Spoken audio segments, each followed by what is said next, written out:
ver si es cierto si aumentaría el consumo. Y uno de los argumentos preferidos, Grieg y otros que proponen la legalización de las drogas, es el caso del tabaco. Dicen que la única droga donde ha tenido éxito las campañas es contra el tabaco. Y el tabaco es más adictivo que cualquier otra de las drogas, ¿no? No es más dañino, desde luego, ¿no? Pero es mucho más adictivo. Pero resulta que el consumo de tabaco en los últimos 10 años, del año 2000 para acá, ha caído así sustancialmente en todos los sectores de la sociedad. Entonces quiere decir que sí hay posibilidades de éxito en el combate a una droga, ¿no? De reducir el consumo. ¿Sobre qué base? Y ese es el otro argumento, pues sobre campañas inteligentes y sinceras. No hay que contar mentiras en las campañas. Por ejemplo, dice este autor y otro que por ahí consulté, dice, no hay que contar mentiras, no hay que decirle a los jóvenes que si se toman una dosis de cocaína o 2 dosis, que con eso ya van a ser adictos, porque eso no es cierto. Entonces se toman las 2 dosis y no pasa nada, y le siguen con la tercera, la cuarta y la quinta. Hay que ser absolutamente claros en la campaña contra las drogas y absolutamente veraces, y campañas pues muy eficaces en promover pues la abstención del consumo de la droga, ¿no? Y entonces eso lleva a campañas educativas pues muy acabadas, muy sobre las que supuestamente se tendrían mucho más recursos liberados que no se gastarían en el combate a las drogas, sino en la disuasión para que se consuman las drogas, con muchos más elementos y con mucho más recursos económicos y de todo tipo. Y finalmente, pues hay un argumento de carácter político que, como todos estos que les estoy planteando, son discutibles, ¿no? Se dice que el gobierno que más se opone a la legalización de las drogas es el gobierno de Estados Unidos. Al menos eso dicen algunos de los que en Colombia, sobre todo, y algunas otras voces en México, dicen el más interesado en mantener la guerra contra el narcotráfico es Estados Unidos. ¿Por qué razón? Bueno, pues porque le implica a la economía norteamericana, le implica inyecciones económicas a través de la venta de armas, le implica posibilidades de intervención en los diversos países, en el caso de Colombia, de mayor control de la sociedad, del Estado colombiano, en su caso también del mexicano, pues que van dependiendo cada vez más. Es lo mismo que el drogadicto del que suministra la droga.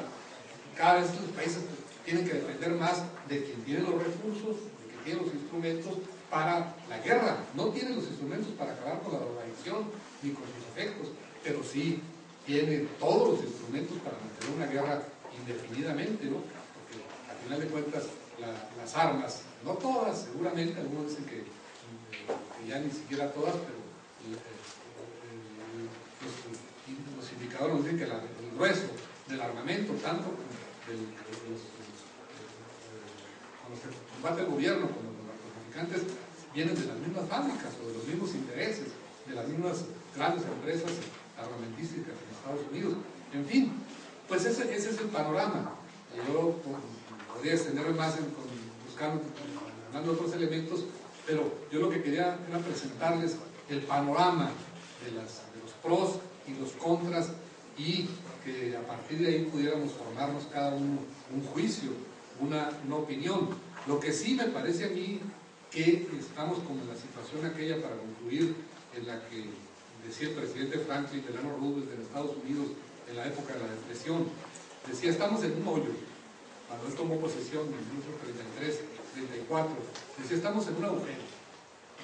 Entonces, todo lo que hagamos por salir de este agujero está bien, hay que hacerlo, hay que buscarlo, porque nos estamos hundiendo cada vez más y más. Y si esto fracasa, decía él, pues hay que ensayar otra cosa. Y si fracasa este instrumento, hay que buscar otro. Pero lo peor que podemos hacer los mexicanos en la situación actual es quedarnos con las manos cruzadas y no hacer nada. No hacer nada porque estamos ya en una condición tal que estamos perdiendo las posibilidades incluso de una sociedad organizada, ¿no?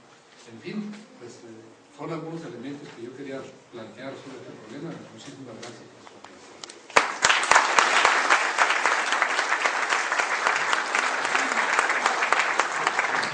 Muchas gracias, doctor. Enseguida. enseguida la maestra Ivonne Colín Mejía, catedrática de nuestra universidad, va a proceder a hacer uso de la palabra. Maestra. Bueno, yo traigo mi acordeón porque no me lo sé de memoria como los exponentes de la experiencia, entonces espero que les sirva. En recientes fechas se ha discutido la legalización de las drogas. Como bien acaban de exponer los ponentes, señalan que disminuirían los índices de delincuencia. Sin embargo, no nos hemos puesto a pensar en los costos sociales, económicos que esto representa. Se estima que el negocio de las drogas es un negocio multinacional que solo es superado por la industria petrolera y las exportaciones de automóviles, pues produce ingresos de 20.000 millones de dólares y emplea a 450.000 millones de mexicanos. Mientras que, de acuerdo a cifras oficiales de la ONU, se estima que el comercio de drogas ilícitas es un negocio global de dimensiones multimillonarias. Se estima además que más de 50 millones de personas consumen regularmente heroína, cocaína y o drogas sintéticas. Sin embargo, quienes están a favor de esta propuesta en el sentido de que reduzcan los costos económicos, se olvidan de que las organizaciones mexicanas dedicadas al narcotráfico, en opinión de David Lono, analista del diario The Wall Street Journal, son las más famosas y diversificadas del mundo, que cuentan con una gran capacidad de adaptación. En este sentido, buscarían mercados alternos que les produzcan ganancias similares, como pueden ser la trata de blancas, que hoy en día es el tráfico de personas, de hombres, mujeres y niños, que son tomados a la fuerza directamente a centros de prostitución con el objeto de comerciar.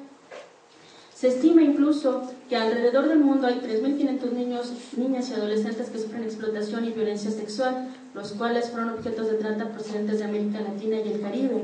En este sentido estamos hablando de turismo sexual, privación ilegal de la libertad, tráfico de indocumentados y piratería.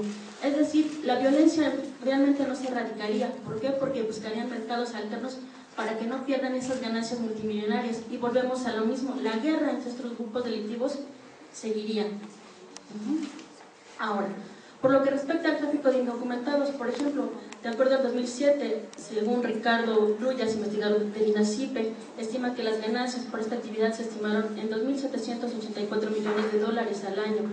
Además, es importante tener presente que la era de la globalización ha creado nuevas formas de delincuencia transnacional y los grupos delictivos organizados se propagan a un ritmo alarmante, perpetrando actos de violencia e intimidación, corrompiendo a los funcionarios públicos.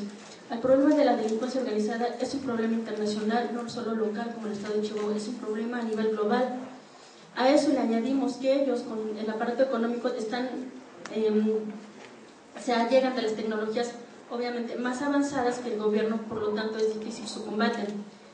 En este sentido, por ejemplo, los oficiales fronterizos camboyanos operan con equipo e instalaciones depurables y no cuentan con la capacitación. Entonces, no tenemos las herramientas también ni económicas ni técnicas para erradicar este mal. ¿Por qué también digo que no a la legalización de las drogas? La respuesta es obviamente por los antecedentes que les estoy mostrando, que crearían más índices de violencia, buscarían mercados alternos. Y esto incluso ya se vio cuando en Estados Unidos se le legalizó el alcohol. Su principal capo, Lansky, él fue el que empezó a buscar los mercados alternos a la drogadicción. Él fue el primero que se contactó con mexicanos para que sembraran en Sinaloa los cultivos de drogas. Entonces, de ahí es el detonante. La legalización del alcohol detonó la legalización de las drogas. Pero ¿por qué no legalizar la droga? Porque finalmente como jurista está violentando mi garantía del derecho a la salud. ¿Qué es lo que me dice la Carta Magna? Toda persona tiene derecho a la protección de la salud, mientras que la Organización Mundial de la Salud considera la salud es un estado de completo bienestar físico, mental y social, y no solamente la ausencia de afecciones o enfermedades. En este sentido, la OMS ha considerado que la drogodependencia es una enfermedad. El problema de la farmacodependencia es un problema de salud que tiene consecuencias médicas, sociales y económicas. En palabras del doctor José Ángel Córdoba, las drogas no son peligrosas por ser ilegales, son ilegales por ser peligrosas. El uso de las drogas es una enfermedad del cerebro, y aunque cada droga tiene un mecanismo de acción farmacológico propio, todas se activan en el sistema que afectan las funciones neurológicas que tienen que ver con las sensaciones afectivas, cognitivas, dolor, entre otras, que es el circuito motivacional que regula los procesos placenteros en el individuo que las consume, lo que refuerza la conducta y sienta las bases para que las personas se vuelvan adictas, junto con otros factores